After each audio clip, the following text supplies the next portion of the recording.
Dr. Koichi Wakata, I'm really honored and excited to speak to you today.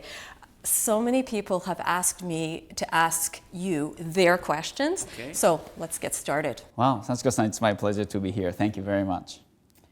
How did you become an astronaut in Japan? That was when I was 5 years old when I saw the Apollo 11 lunar landing. And at the time I thought, well, I had a strong longing for going to space. But at the time I thought it was only for Americans and the Russians. I never thought of being able to fly in space. But thanks to the international cooperation in this space station program, Japan was offered to send astronaut candidate to Houston to be trained as space shuttle mission specialist. And I saw the advertisement on the newspaper when I was 27 years old and applied for it and never thought of being selected. But was lucky enough to be able to be selected as a candidate and sent over to Houston, and here I am.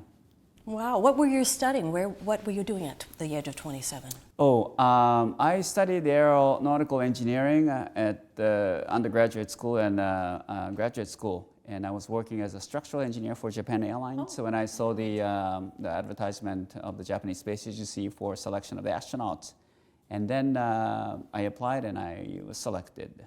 And then it took me 3.5 years before my first space flight on the space shuttle. Now, you've participated in missions of long duration.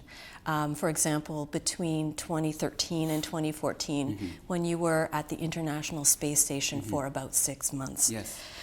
How big is the International Space Station, and what is it like to live there for such a long period of time? It's a pretty big scientific research complex. The size is about the size of a soccer field or a football field. And, but the majority of the area is for the solar array panels. But towards the middle of that, the soccer field, that's where the laboratories and living quarters are located. So in a sense, it's like 6 or 7 large buses are put together in space. Inside of the space station, the volume is like that of like a Boeing 747 jet. Actually, it's 1.5 times the size of the Boeing 747 jet. It's a pretty big volume inside. And how far is the International Space Station from Earth? It's flying at an altitude of about 400 kilometers, and we go around the Earth every 90 minutes. So it's very fast. We have a sunrise and sunset 16 times every day. And yeah, it's fast, and the view from there of the Earth is magnificent. Can you see Japan? What can you recognize from the space station? It's like watching a map, in front of you. So you can see the entire Japan, for example. I think the range of the view from the space station, the vantage is about probably 2,000, 3,000 kilometers across. So you cannot see the entire Earth, like the view that the Apollo astronauts saw from the moon, but you can see a wide range of the Earth's surface from the space station. So you can easily see the entire Japan from one place. Wonderful. Yes. Now, weightlessness. What's the oddest thing you've experienced with weightlessness in space? It's something that you won't be able to experience for an extended period of time, if you live on the surface of the Earth. Right. So it's a very strange. Everything becomes like the fluid becomes like a spheric shape, water, coffee, everything, and it's easy to float from one place to another.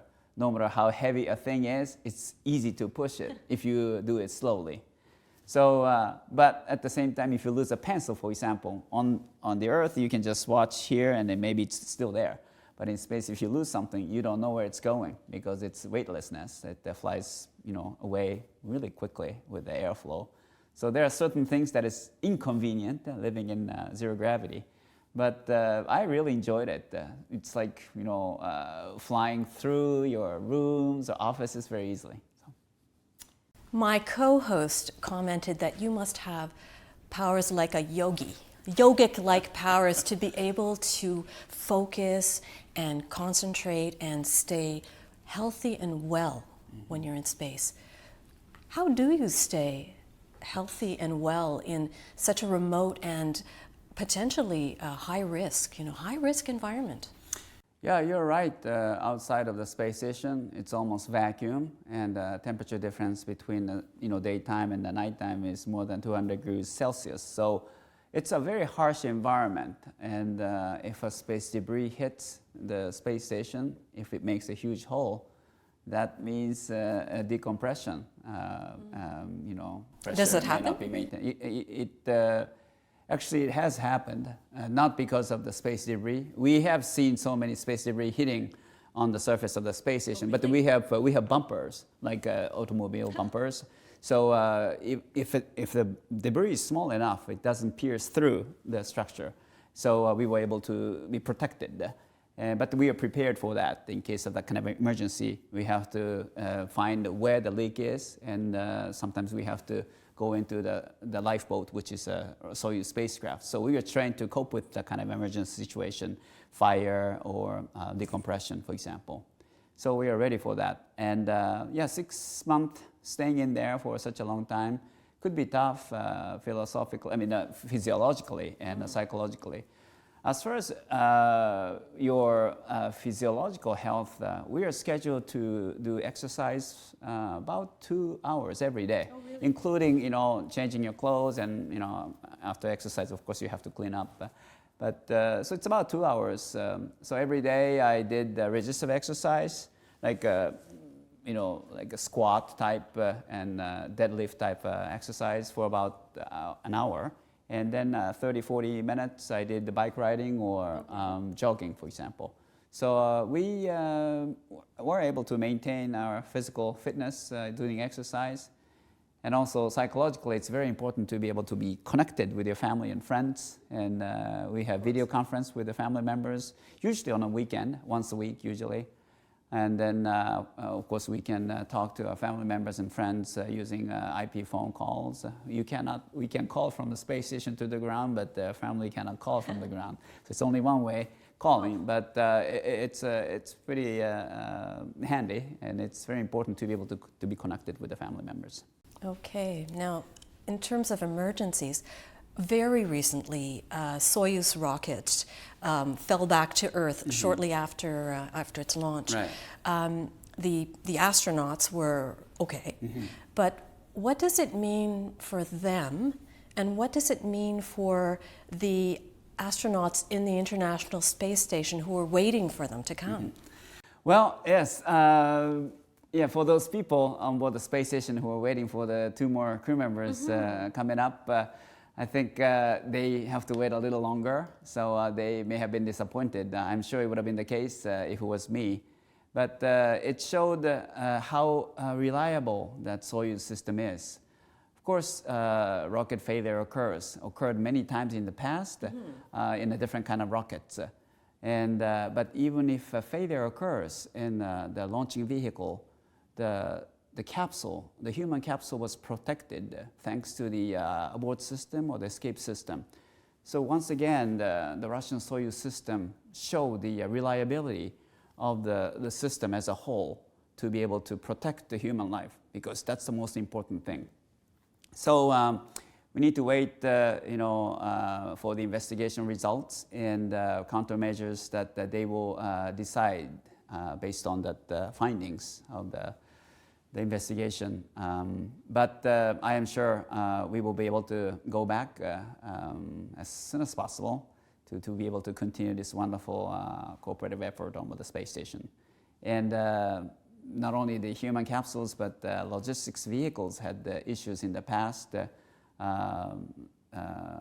Different vehicles had the rocket failures, but thanks to the international cooperation, we were able to continue the space station operation. There were cases that some logistics cargo vehicles could not reach the space station because of the rocket failure or the space system's failure. And in those cases, Japanese cargo supply vehicle Konotori was scheduled to launch, very important logistics to the space station. And at that time, Japan was able to fulfill the the responsibilities of sending logistics to the crew members so that we did not need to abandon the space station to be able to continue. Without the water, without the food, without the experiments, we cannot continue the space station operation. But the survival of the space station was possible because of the international cooperation. And I think we have been showing this throughout the space station program. Whenever there is an issue with one country's system, some other country's system was compensating for that the malfunction. And this is one most important, I think, aspect of the space station program. And I think this will continue even when we go beyond the low Earth orbit to the Moon, Mars, and beyond, I think. Wow. This morning, you were part of a symposium with Canadian astronaut Jeremy Hansen. Yes. And the symposium was entitled Uniting Countries to Head into the Universe. Mm-hmm. And I'd like to go back again to this concept of international cooperation in space, because it's such a contrast to the early days of the space race, when there was such intense competition between the superpowers. Right. So how did this change come about, and how does space unite humanity? I think we need to have competition, we need to have cooperation. Important thing is, I think, balance. So with having this competition, everybody tries to be better, and that is good in terms of innovation and coming up with new technologies to do something more, or something more effectively, or something more cost-effective, for example. And with that capabilities that each individual groups or companies or countries develop, with that, if we cooperate, then the benefit will be not only for that individual or a country or private company, but also the benefit will be for the entire human community as human species, humanity. So I think working together in space will be very essential for humanity to survive, and by having the inclusion, by having more countries, individuals, companies involved in one goal, we will be able to contribute to this sustainable development as humanity. And cooperation in space I think is a great example for that. Of course, each time when different countries work together on an international effort, there's always challenges, difficulty that we face based on the cultural difference and context. But always, whenever we work together, the outcome will be the remarkable example of pulling visions together to advance human society or humanity in a peaceful manner. So because of that, I think it's really worth that we cooperate together, and space is a perfect field for that. Could you share an example of a cultural difference in your experience on the International Space Station? For example, we have different kinds of requirements. For example, safety requirements.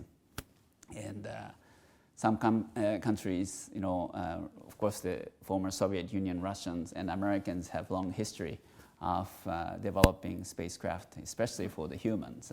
And each of them has different requirements of safety. So some system says, well, you need to have 3 computers. And this size maybe say, you need only have 2 computers. And this kind of difference in requirements sometimes do not communicate very well. Because, okay, even with only 2 computers, we have been showing this result. And we have 3 computers, but sometimes this fails more often. So, because of this difference in the requirement, the documentation, and the rules, it takes a long time to discuss and understand and come to a conclusion. So those are the challenges. But as a result, if you look at the space station, as I said, it's a huge structure with like a soccer field, size, right? And all the components that are flying now on board the space station, we did not put together on the ground before it was launched. because some of them are launched from Russia and some of them are launched from Florida. Japanese module Kibo, 3 components were all launched from Florida on the space shuttle. It was not put together beforehand, but because of this long hours of communication and meetings and discussions and sometimes fighting, we were able to build this fantastic asset with this international cooperation. Of course, it takes time, but the result was remarkable. Well, you mentioned Kibo, the space module, Japanese space module. What is Kibo? Kibo is a Japanese experimental module on board the space station. Diameter is about 4 meters and the length is a little over 10 meters. And that is the pressurized module in which we can conduct a variety of experiments utilizing the microgravity. For example, developing a high quality crystal of protein. With that, we bring it back to the ground for detailed analysis of the structure of the protein. As a result, we will be able to develop new medicines, like some new medication that could cope with muscle dystrophy, for example. Oh. So we have been conducting a variety of protein crystallization, and that's one example. And we are using the Kibo module's asset for that. Kibo has also an external portion of laboratory function. One example is we have a robotic arm, and that can deploy small satellites, like CubeSats, like small 10 centimeter by 10 centimeter. Sometimes it's a little bigger, 10 centimeters by 30 centimeters, for example. But the Japanese Kibo module is the only module at this time which has the capability to deploy CubeSats. So we put together those satellites inside of the space station, and there's a small airlock. That's a small room to put things to the outer space. And Japanese Kibo module has this airlock system and a robotic arm system. So we launched those CubeSats on a rocket, on a spacecraft that will be delivered to the space station, and astronauts put together those satellites into this deployer, and the Japanese robotic arm will move it to a certain location and orientation, and we deploy this CubeSat. We have already deployed 224 small CubeSats already from the Kibo module. Some of the satellites were the first satellites from a particular country. For example, we deployed the first satellite of Philippines, Ghana, or Kenya, oh, really? Mongolia. So, whenever you launch your first satellite of your country, it's a pretty big excitement. And we saw on the faces of the diplomats and engineers from each country, whenever it was launched, they came to Tsukuba Space Center in Japan to witness the moment. And it's very exciting to see the excitement. That's true, international cooperation in action. I have just a couple more questions. Okay. The next one's about space tourism. Okay. Specifically Elon Musk's SpaceX. Yes. Because recently it was announced that the first space tourist is a Japanese, Mr. Maezawa, the e-commerce billionaire. Yes. Do you know Mr. Maezawa? I met him before, yes. And, well, you've met him. What advice would you give him, if you had the chance to, about his upcoming trip to space? Well, I think it's exciting to see those private sectors' space tourism is now blooming in a sense. And my advice to Maezawa-san would be something like, space flight could be very short. My understanding is that his flight is now going to be about a week. So I tell every new astronaut, of course, you need to take pictures, with a camera and video recorders. But at the same time, it's very important to record the beautiful image in your heart with your eyes and your brain. So this is something that I always tell them. There are certain things that only you can, keep or memorize. It's very difficult to explain, but instead of just recording on equipment, just see it with your naked eyes and just record that feeling, the sensation, and that you have when you see a wonderful planet of the Earth. That's good advice for us on Earth itself. Yes. Yeah. Finally, and coincidentally, today is the commercial release date for the movie First Man about Neil Armstrong. Yes, yes. And it stars Ryan Gosling. Ryan Gosling grew up quite close to Ottawa in Cornwall, Ontario. Oh, is that right? Yes. Okay. Will you see the movie? Yes. Fortunately or unfortunately, I need to leave for Japan tomorrow morning, and tonight I'm fully booked all night.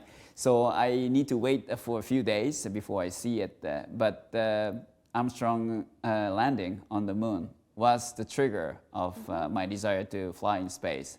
So because of that, we are very much looking forward to watching the movie. Yes. And my final question is, when it comes time to make the movie about the International Space Station, which actor would you like to see portray Dr. Koichi Wakata? That's a good question. I never thought of that. Maybe I would need to become an actor to play me in that movie. But I think it's going to be fantastic to see a movie about the space station. We actually videotaped a video movie of IMAX film, Space Station. That was year 2000. Actually, yesterday in 2000, actually, we launched on a space shuttle, Discovery. And at the time, I filmed the IMAX movie. And Tom Cruise was a narrator of the movie. And I showed him around in the simulators in Houston. So, and it was a beautiful IMAX movie, and I hope to see more space movies. And of course, the moon mission, First Man, will be a pretty exciting one. But yeah, a movie about the space station will also be really neat, I think. Well, Dr. Koichi Wakata, thank you so much for coming on Contact Japan. I've thoroughly enjoyed this conversation. You're an inspiration. Thank you. Thank you, Sachiko-san. It was my pleasure and honor. Thank you.